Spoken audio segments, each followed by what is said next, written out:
किसान का तो दिल्ली में जो प्रदर्शन है तो पहले भी देखा गया है कि बहुत से जो आंदोलन हुए कहीं ना कहीं स्पॉन्सर्ड रहे हैं, कोई ना कोई। आपने देखा है ना पिछली बार बहुत से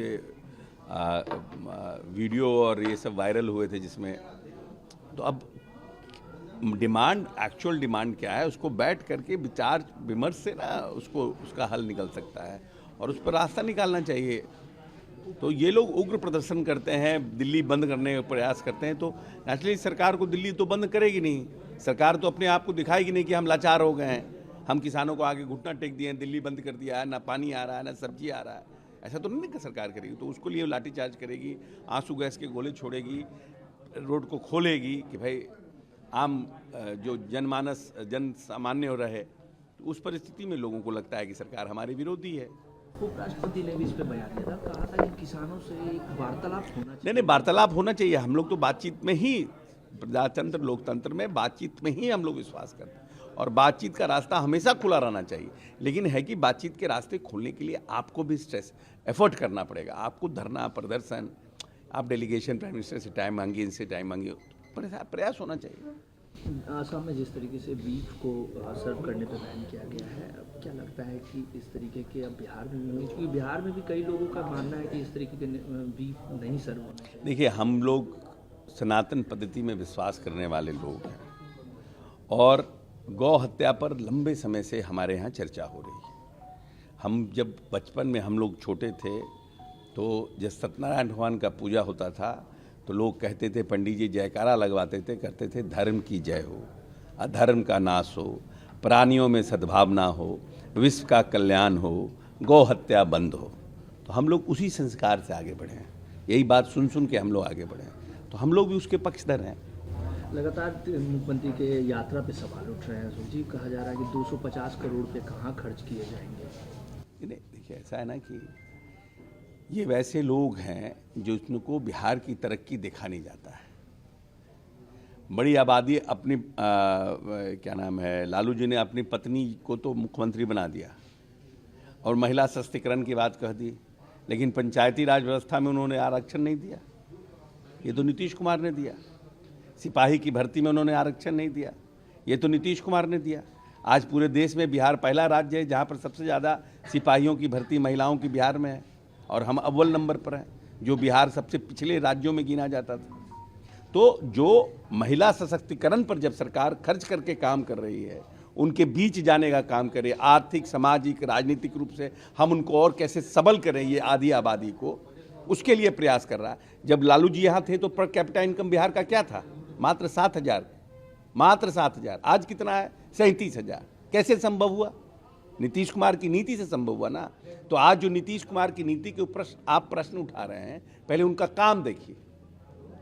आपके समय में कितना बिजली का खपत था? 8,000 मेगावाट। आज कितना बिजली का खपत है वो देखिए। आपके समय में 700 मेगावाट, आज 8,700 मेगावाट। आपके समय में कितना था रोड? 8,000 किलोमीटर पक्की सड़क। आज कितना रोड? 1,18,000 किलोमीटर पक्की सड़क। इस सब पर देखिए ना। अब प्रश्न चिन्ह उठाने से पहले नीतीश के काम को देखिए। चरवाहा विद्यालय का कॉन्सेप्ट नहीं है हमारे पास दलितों के सशक्तिकरण का कॉन्सेप्ट है, हमारे यहाँ महिलाओं के सशक्तिकरण का कॉन्सेप्ट है, हमारे यहाँ अति पिछड़ों के सशक्तिकरण का कॉन्सेप्ट है। कैसे नक्सलवाद खत्म हो गया बिहार में? आपके पिता के समय में तो 118 नरसंहार हुआ। ऐसा क्या जादू की छड़ी नीतीश कुमार चला दिए कि बिहार में एक भी जातीय अनुवाद नहीं हुआ? एक भी जातीय अनुवाद नहीं हुआ। वही सिपाही, वही दरोगा, वही IAS, वही IPS। क्या कर दिए नीतीश कुमार? ये विचारधारा है, आइडियोलॉजी है कि हमको कैसे इसको ताकत देना है। इसीलिए नीतीश जी के प्रश्न चिन्ह करने के पहले आप अपने और पिताजी के कामों को भी देखिए, तब इनके ऊपर प्रश्न लगाए। कई योजनाएं अन्य राज्यों में महिलाओं के लिए लाया गया, जैसे झारखंड की बात करें तो मैया योजना, उसमें लाडली योजना। क्या लगता है बिहार में भी मुख्यमंत्री नीतीश कुमार चुनाव से पहले कौन लाया जीविका इस देश में? आज आप लोग प्रश्न कर रहे हैं मैया देख लिए, लाडली देख लिए, तो उस पर कह रहे हैं जीविका को किसने पैदा किया? Who has created this women self help group in this country? Who was the person? Who was the mind behind it? Nitish Kumar. Bharat सरकार ने बाद में उसको आजीविका बनाया। The concept has been created by Nitish Kumar. तो नीतीश जी के ऊपर योजनाओं को लाने के लिए नहीं, नीतीश कुमार नए योजनाओं की शुरुआत करने के लिए जाने जाते हैं। इंतजार कीजिए, भविष्य में बहुत सी और योजना शुरू होगी। वक्त बोर्ड के तर्ज पे अब सनातन बोर्ड की भी मांग हो रही है। बंगाल में विपक्ष कहा जाए कि सनातन बोर्ड भी अब बनाया जाए। क्या लगता है अशोक जी, सनातन बोर्ड भी होना चाहिए? हम लोग को आइडिया नहीं है। हम तो बहुत स्पष्टवादी आदमी हैं। मौला, शंकराचार्य और मौलाना पंडित, इन सबको राजनीति से दूर होना चाहिए। इनका काम है हमारे अध्यात्म को बढ़ाने का, हमारे अध्यात्म को बढ़े, हमारा सनातन पद्धति बढ़े, इस पर आप काम कीजिए, नेतागिरी नहीं कीजिए। ये बोर्ड बना के क्या कीजिएगा? सनातन बोर्ड कौन सरकार नहीं चाहती है सनातन को ताकत बढ़े? कौन सरकार है जो, क्या भारतीय जनता पार्टी नहीं चाहती? नीतीश जी नहीं चाहते हैं?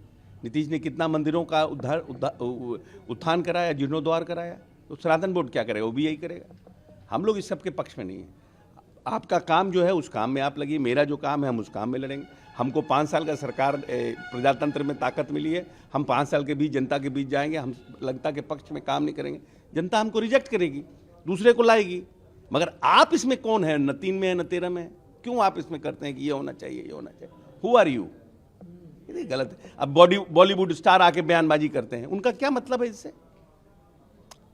तो नेता का काम है ना जनता के बीच जाना और उनके लिए पॉलिसी बनाना, पॉलिसी पर फेल होना तो रिजेक्ट होना, रोड पर आना।